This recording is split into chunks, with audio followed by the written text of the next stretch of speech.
क्या आप लोग जानते हैं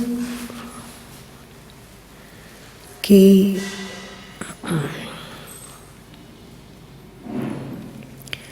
पृथ्वी का आकर्षण क्षेत्र गुरुत्वाकर्षण का क्षेत्र से यदि व्यक्ति बाहर चला जाए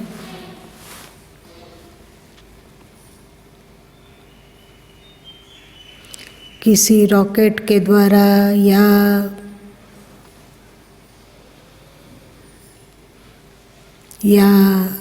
किसी जहाज के द्वारा,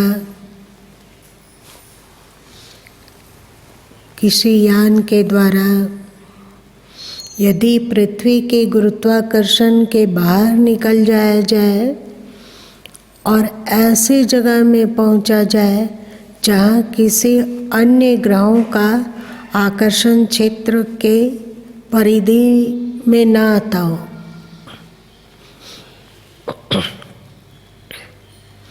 ऐसा नहीं कि हम पृथ्वी के आकर्षण क्षेत्र से निकले और चंद्र के आकर्षण क्षेत्र में पड़ गए।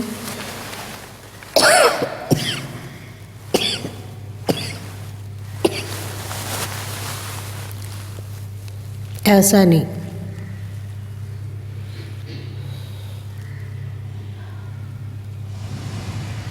मंगल के क्षेत्र आकर्षण क्षेत्र में आ गए, ऐसा नहीं। यदि इन ग्रहों के आकर्षण क्षेत्र से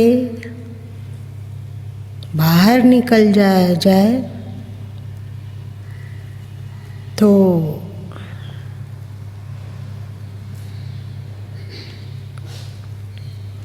विकार खो जाता है। काम, क्रोध, लोभ, मोह इत्यादि विकार खो जाता है। अभी धरती पर मनुष्य को इंद्रिय निग्रही बनना, संयमित होना कठिन लगता है। मन को मौन में ले जाना कठिन लगता है। विकारों से ऊपर उठना कठिन लगता है। ऐसा लगता है कि कितना भी सावधान रहा जाए, अभ्यास किया जाए तो विकार बने रहते हैं। यदि शरीर विकारों में प्रवृत्त ना होता हो तो भी मन विकार युक्त रहता है।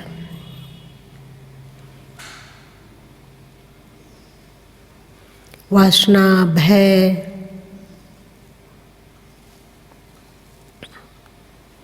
इत्यादि से ऊपर उठना बहुत कठिन है, ऐसा प्रतीत होता है।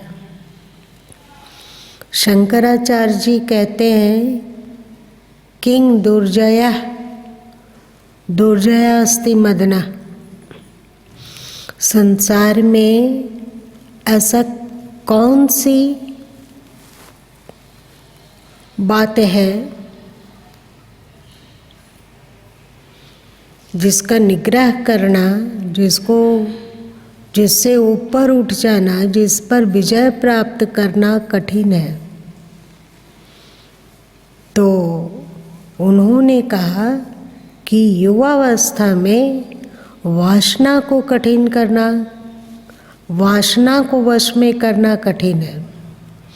किंग दुर्जया दुर्जया अस्ति मदना।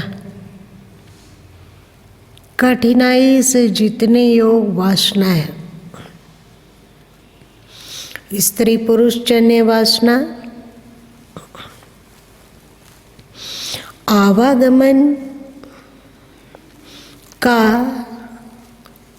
आवागमन के मूल में सबसे अधिक प्रचंड यही वासना है और आवागमन के कारणों का सबसे बड़ा कारण यही है। वृद्धावस्था में इंद्रिय निग्रही बन जाना और अपने आप को इंद्रिय निग्रही समझना बहुत बड़ी बात नहीं है।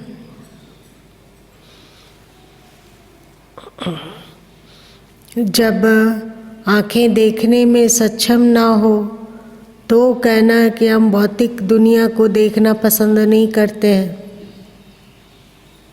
हम भौतिक दुनिया को देखते ही नहीं हैं, तो आपके पास आंखें हैं ही नहीं तो आप भौतिक दुनिया को क्या देखोगे। जब कान खो जाए तो कहो कि हम बेकार की इधर उधर की बातें सुनना पसंद नहीं करते। तेरे पास कान है ही नहीं तो तुम शब्दों को कैसे सुनोगे। वैसे ही वासना है। जब आपका वासना को प्रबल करने वाला हार्मोन्स खो जाता है, उस समय त्यागी, संयमी, सदाचारी, ब्रह्मचारी बन जाना बहुत बड़ी बात नहीं है। असली बात है युवावस्था में जब शरीर में हार्मोन्स हों, उस समय मन का निर्विकार होना ये बहुत बड़ी बात है, बहुत बड़ी साधना है।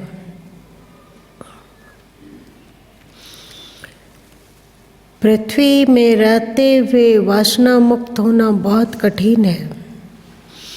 और भी देखा जाता है कि व्यक्ति बुजुर्ग होता जा रहा है, अब उसके 60 हो गए, अब उसके 65 हो रहे हैं, अब उसके 70 हो रहे हैं, लेकिन अभी भी स्वप्न में वासना के लिए स्थान है। अभी भी स्वप्न में वह विकारात्मक दृश्यों का अनुभव करता है। इसका मतलब मन में वासना है, मन में वासना बना हुआ है। शरीर में हार्मोन्स नहीं है और अंग प्रत्यंग शिथिल हो गए, इसलिए वासना में प्रवृत्ति नहीं है, परंतु वासना का उद्रेक अथवा वासना का बीज अभी भी अंतस में बना हुआ है। 70 साल के हो रहे हैं, 75 साल के हो रहे हैं, 80 साल के हो रहे हैं, लेकिन मन में वासना है।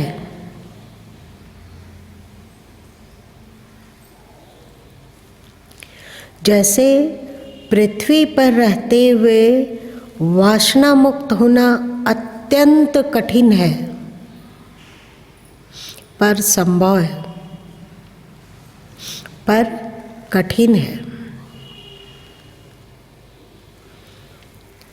हम लोग इस पृथ्वी के आकर्षण क्षेत्र से और जल के आकर्षण क्षेत्र से, चंद्रमा जल का प्रतिनिधित्व करता है और पृथ्वी तो पृथ्वी है ही, तो इन दोनों के आकर्षण क्षेत्र से और अन्य ग्रहों मंगल, बुध, शुक्र इत्यादि के आकर्षण क्षेत्र से परे हो जाएं, जहाँ ऐसे स्थान पे पहुँचे जहाँ किसी का भी आकर्षण क्षेत्र ना पहुँचता हो, तो वहाँ पर विकार युक्त होना मतलब वासना युक्त होना कठिन है।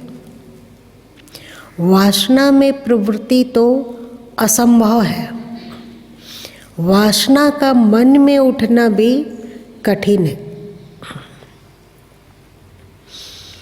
ऐसा स्थान जो आकर्षण किसी भी आकर्षण क्षेत्र से बाहर हो, वहाँ वासना में प्रवृत्त होना अथवा वासनात्मक विचारों का होना कठिन है। संभव है पर बहुत कठिन है, बहुत कठिन है। इससे पता चलता है कि पार्थिव तत्व के पृथ्वी के जितने हम निकट हैं उतना अधिक वासना का उद्रेक है, वासना का क्षोभ है, विचार है, चंचलता है।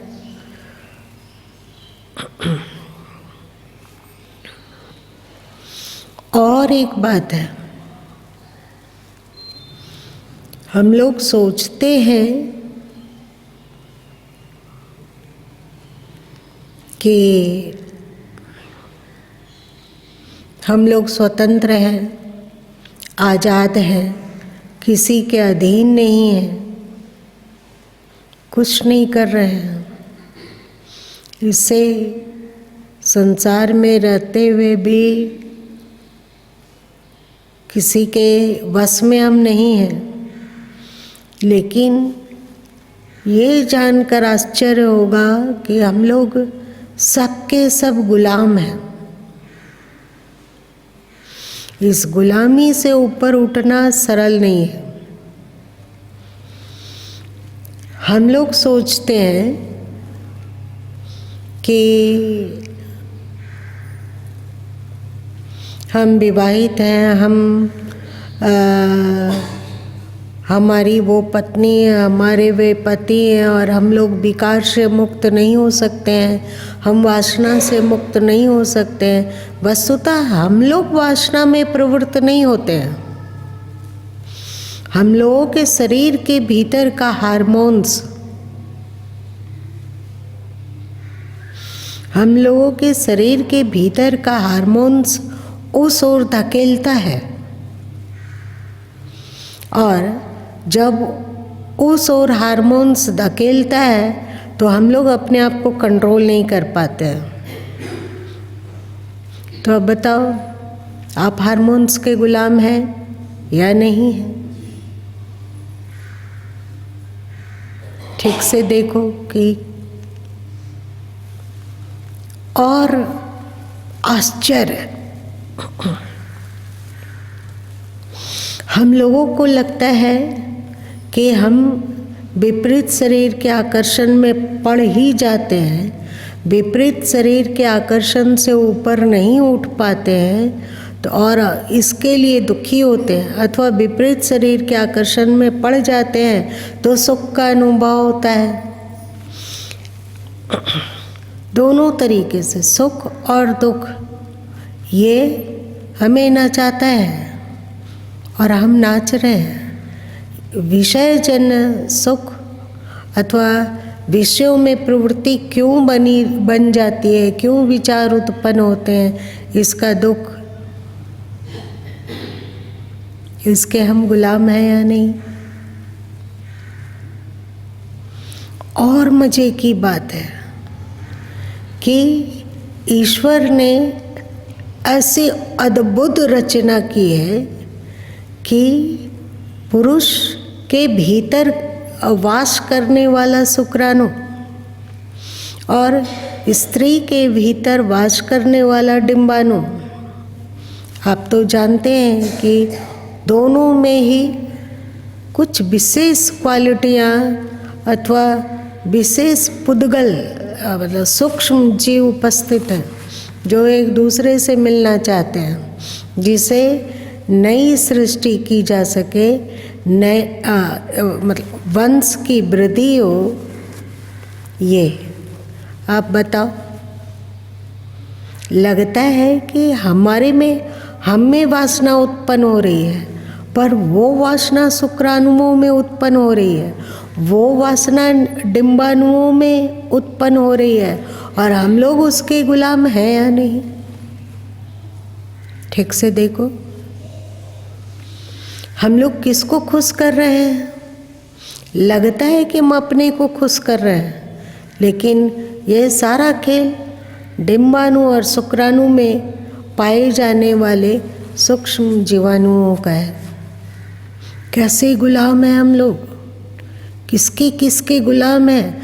हम लोग कहते हैं कि हम माँ बाप के गुलाम नहीं हैं, हम गुरु के गुलाम नहीं बन सकते हैं, हमें जो अच्छा लगता है सो करते हैं। खाक तुमको अच्छा लग रहा है? शरीर का हार्मोन्स तुमको नचा रहा है, शरीर के सूक्ष्म जीवाणु तुमको नचा रहे हैं और तुम कहते हो कि हम स्वतंत्र हैं। तो बेबस होकर नाचता है इन सूक्ष्म जीवाणुओं और हार्मोन्स के बेबस होकर व्यक्ति नाचता है, अथवा प्राणी नाचता है। जितने भी जीव जंतु हैं वो बेबस की तरह नाच रहे हैं। इस बेबसी को तोड़ना, इस बेबसी से ऊपर उठना, ये सबसे बड़ा विजय है। अब इस बेबसी से कैसे ऊपर उठा जाए? क्या ऐसा हो सकता है कि धरती में रहते हुए, धरती के आकर्षण क्षेत्र में होते हुए भी हम लोग वासना मुक्त हों? क्या ये संभव है? संभव है। कैसे? पृथ्वी तत्व का प्रतिनिधित्व करता है मूलाधार चक्र। पृथ्वी तत्व का प्रतिनिधित्व कर रहा है मूलाधार चक्र। स्वादिष्ठान चक्र जल का प्रतिनिधित्व करता है। यदि इन दो चक्रों से ऊपर उठा जा सके,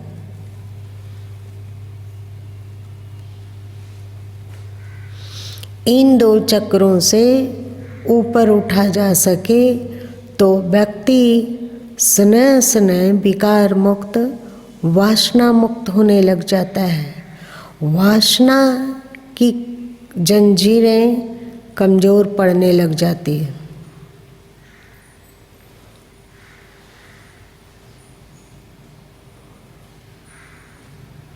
वासना होती है। आज्ञा चक्र का उल्लंघन किए बिना वासना मुक्त पूर्णता हो पाना कठिन है। पर पृथ्वी तत्व और जल तत्व,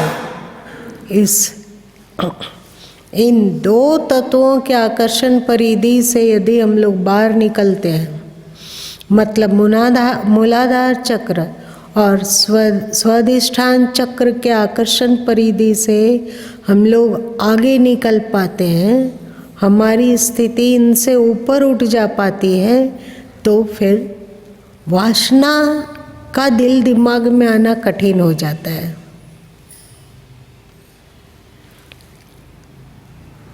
वासना का विचार आना महा मुश्किल हो जाता है। वहाँ पर स्वाभाविक ही निर्विकारिता है।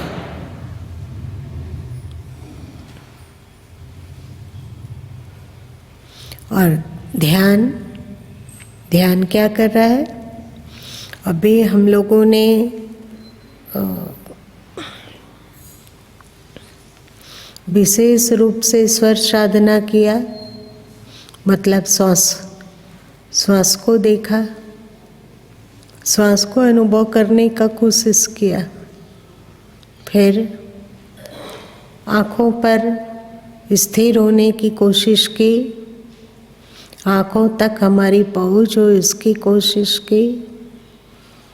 तो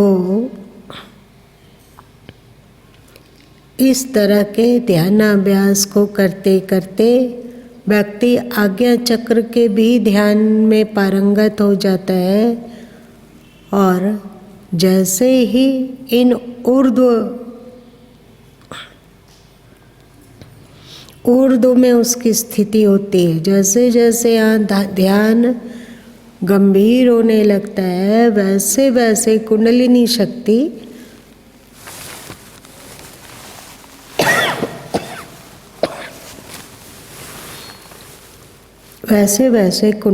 शक्ति मूलाधार चक्र और स्वादिष्ठान चक्र से ऊपर उठ जाती है।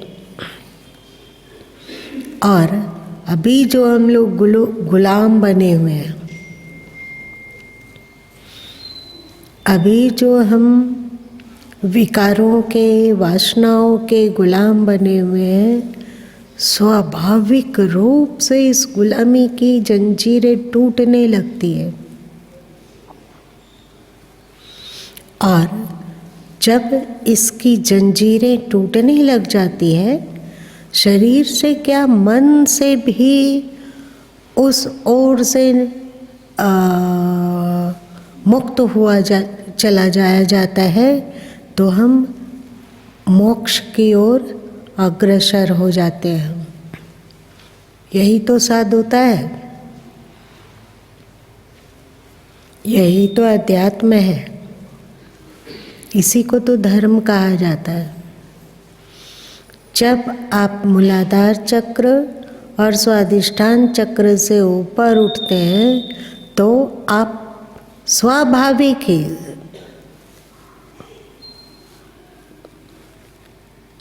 वासना मुक्त होते जाते हैं।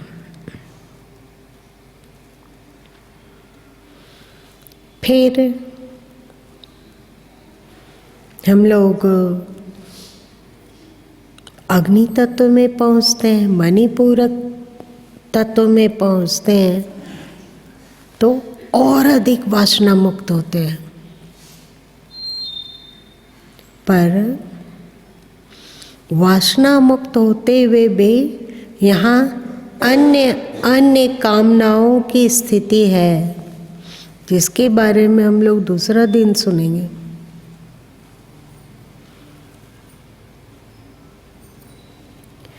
मूलाधार चक्र और स्वादिष्ठान चक्र में रहते हुए वासना मुक्त होना बिल्कुल कठिन, मतलब एक तरह से असंभव सा है।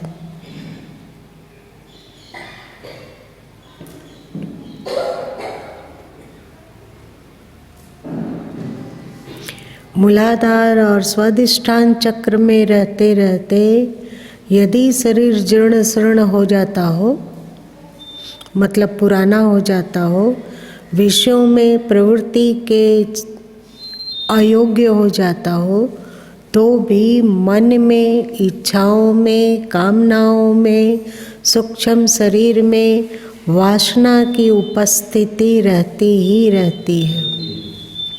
इन वासनाओं से मुक्त होने का मात्र यही उपाय है कि ध्यान साधन के द्वारा हम लोग इससे ऊपर उठे।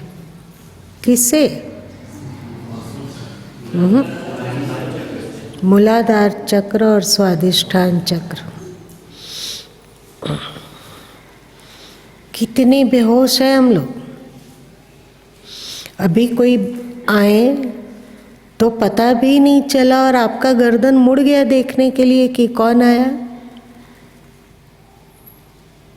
आप जानबूझकर मुड़े या बेहोशी में मुड़े? बताइए नितेश जी, कौन आ गया था? भगवान प्रकट हो गए थे? कितने हम लोग मूर्छित हैं और स्वचालित यंत्र की तरह काम करने लगा है हम लोगों का शरीर। अपने ही शरीर पर हम लोगों का अपना कंट्रोल नहीं है। मन पर कंट्रोल तो बाद की बात है, हमारे कंट्रोल में नहीं है। कभी कभी बेमतलब हाथ हिल जाता है, कभी कभी पैर हिलता है, कभी कभी कहीं हम लोग खुजलाने लग जाते हैं, कभी कभी शरीर अपना अपना हरकत करता है, कहीं शरीर के किसी अंग प्रत्यंग में अकड़ आ जाती है, खिंचाव होता है और हम लोगों को पता भी नहीं है। शरीर हम लोगों को नचवा रहा है और हम लोग को पता भी नहीं है। ये मूर्छा नहीं तो और क्या है।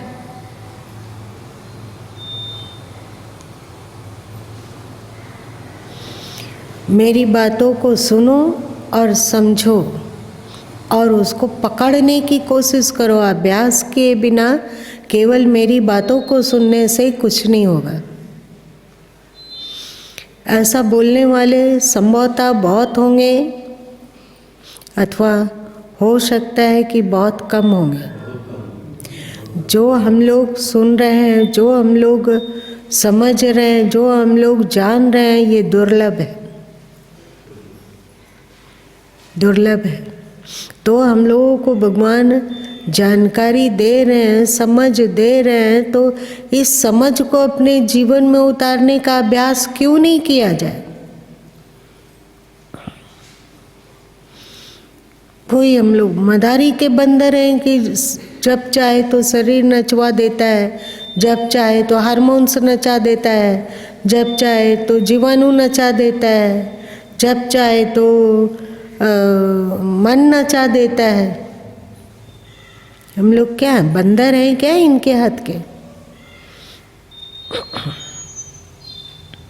अभ्यास नहीं तो कुछ नहीं।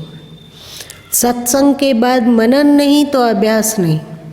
सत्संग सुनने के बाद उसका चिंतन करो, और केवल चिंतन करने से कुछ नहीं होगा।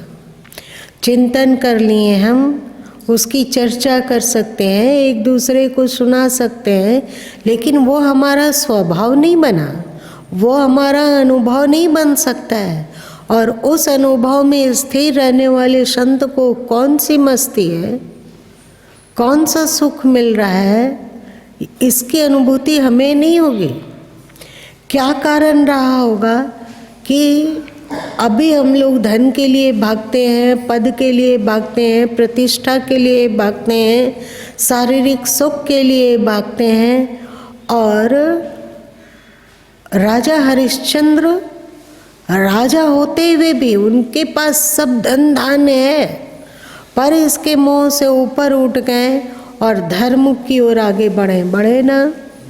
कुछ तो पहलू होगी, कुछ तो बात होगी कि उन्हें ये भौतिक जगत के सुखों की तुलना में धर्म जगत का सुख ज़्यादा प्रभावित किया हो, है कि नहीं? तो वो कौन सा सुख है? उस सुख की अनुभूति अभ्यास करने पर ही संभव है। अभी हम लोग सत्संग के द्वारा ज्ञान की प्राप्ति किए, और उस ज्ञान को अपने जीवन में उतारने हेतु अभ्यास करना ही होगा। ठीक है, चल आज इतना ही रहने दे।